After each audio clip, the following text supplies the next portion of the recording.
Chernobyl, the worst nuclear disaster in human history, caused by a safety test. That went badly. It's April 1986. The Soviet Union is running reactor number 4 at the Chernobyl nuclear power plant in what is now Ukraine. And someone in management has decided that this particular Friday night is a great time to test whether the reactor could power its own safety systems during a blackout.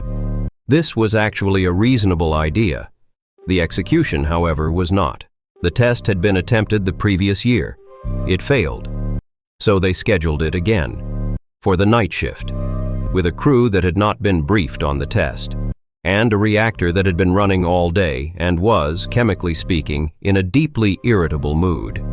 Here's the part that really deserves its own documentary. To run the test, the operators had to bring the reactor's power way down. They brought it too far down, almost to zero. Then, because the test was already running late and a supervisor was standing behind them, they tried to pull the power back up quickly. The reactor, which had spent all day accumulating a neutron-absorbing gas called xenon-135, did not cooperate. At this point, a sensible response would have been to stop. Shut it down. Go home. Have a snack.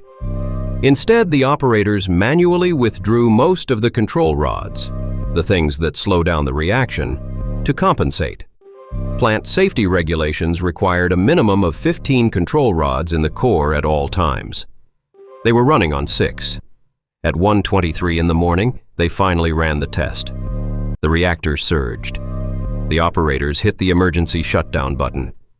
And here is where Soviet reactor design contributes its own special chapter to this story. The control rods that were supposed to stop the reaction had graphite tips, which actually sped it up before slowing it down. For approximately 3 seconds, the reactor went to roughly 30,000% of its intended power output.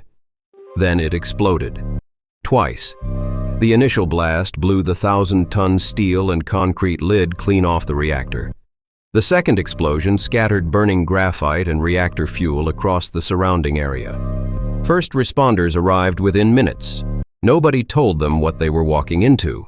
The plant deputy chief engineer, upon seeing the destroyed reactor, concluded it was impossible that the reactor core had exploded, because he had been told Soviet reactors could not do that, and so decided instead that what he was looking at was probably fine.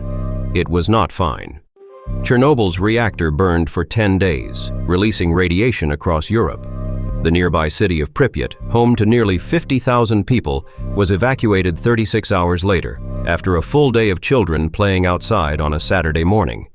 An exclusion zone the size of a small country still exists today. And the safety test? The data from it was eventually reviewed. The results were inconclusive.